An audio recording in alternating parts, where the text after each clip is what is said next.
Good afternoon, everyone, and welcome back to the channel. Today we're covering one of the most significant developments in the ongoing Russia-Ukraine conflict.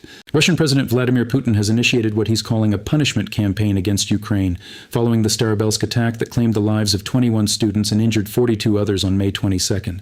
This is a critical moment in the war, and we need to break down exactly what's happening, what it means, and what comes next. Let's start with the immediate situation. Just hours ago, Russia launched one of its largest coordinated aerial assaults on Ukrainian territory since the beginning of the full-scale invasion. Multiple waves of missiles and drones targeted major Ukrainian cities including Kyiv, Kharkiv, Dnipro, and other population centers. The scale of this operation is staggering. We're talking about dozens of missiles and hundreds of drones being deployed simultaneously across Ukrainian airspace. Emergency services are still conducting search and rescue operations as we speak, and the full extent of the damage is still being assessed. The attack on Kyiv was particularly severe.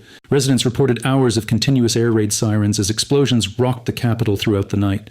A residential building in Kyiv sustained catastrophic damage in what officials are describing as a double-tap strike, a tactic where a second strike targets emergency responders arriving at the scene of the first attack.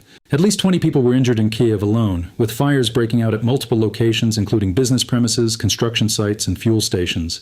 The psychological impact on civilians cannot be overstated. Families spent hours sheltering in basements and metro stations, uncertain whether they would see daylight again. Kharkiv, located in eastern Ukraine and frequently targeted throughout this conflict, also came under intense bombardment. The city's infrastructure, already strained from months of attacks, suffered additional severe damage. Residential areas were hit, leaving families homeless and forcing thousands to seek shelter in emergency centers. The pattern is becoming increasingly clear. Russia is deliberately targeting civilian infrastructure and population centers, not military installations. Dnipro, Ukraine's fourth largest city, experienced some of the heaviest losses during this latest assault. Multiple missile strikes left buildings partially reduced to rubble. Images emerging from the city show complete devastation, shattered windows, collapsed walls, and rescue teams desperately searching through debris for survivors. The death toll in Dnipro is rising as emergency crews continue their grim work. Hospitals are overwhelmed with wounded civilians, many of them suffering from severe burns and crush injuries. Medical staff are working around the clock, but resources are becoming critically stretched. Now let's understand the context behind these attacks. This assault is directly linked to what happened in Starobelsk on May 22nd. According to Russian officials, Ukrainian forces carried out an attack that resulted in significant casualties. The Starobelsk college attack killed 21 students and wounded 42 others. While the exact circumstances of that attack remain contested, with Ukraine disputing Russian claims, Putin has made it abundantly clear that Russia will respond with overwhelming force. During a government meeting, Putin addressed this directly. He stated, and I quote, "I would like to discuss with you today the question of how to help and support relatives of the dead and victims of the bloody crime that was committed by the Ukrainian junta on May 22nd in the city of Starobelsk in the Lugansk region. All of them must receive the deserved punishment, and it will be inevitable." This language is significant. Putin is framing these attacks not as military operations but as punishment, a deliberate choice of words that suggests this campaign will be sustained and escalatory. Putin instructed Russia's investigative committee to intensify efforts to identify and prosecute everyone involved in the Starobelsk incident. He also emphasized the need to support the families of victims, ordering compensation payments and rehabilitation services for the wounded.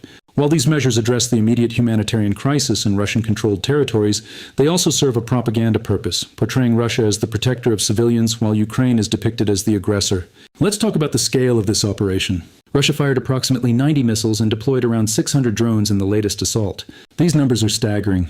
To put this in perspective, this represents one of the largest single coordinated attacks since the invasion began.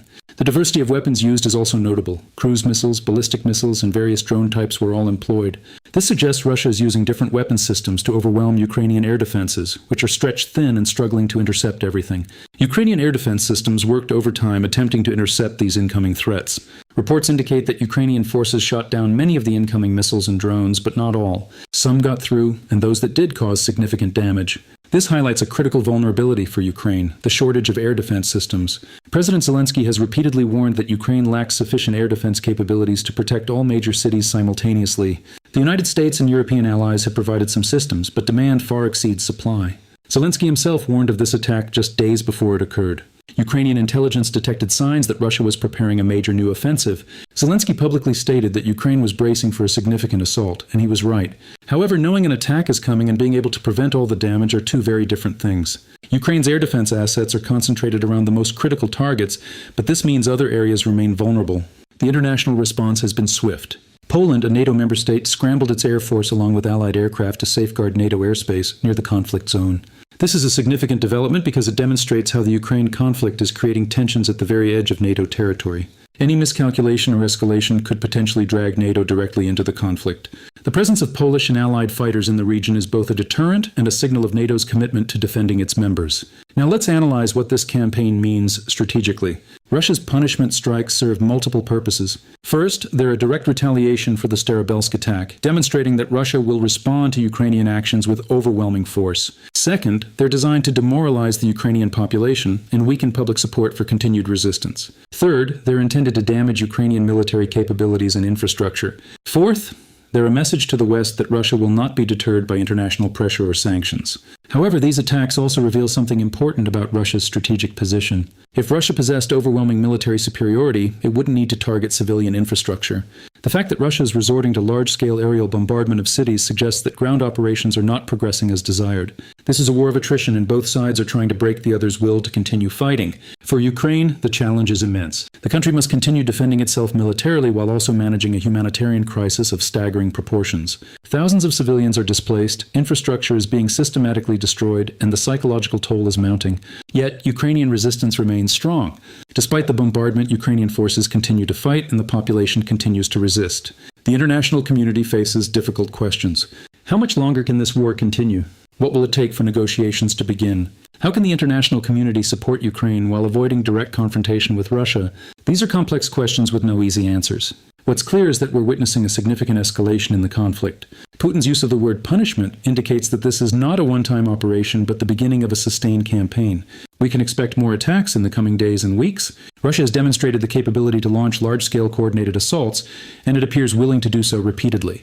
For the people of Ukraine, the immediate priority is survival. Families are taking shelter, emergency services are working around the clock, and the international community is mobilizing humanitarian aid. But the long-term implications of this escalation are profound.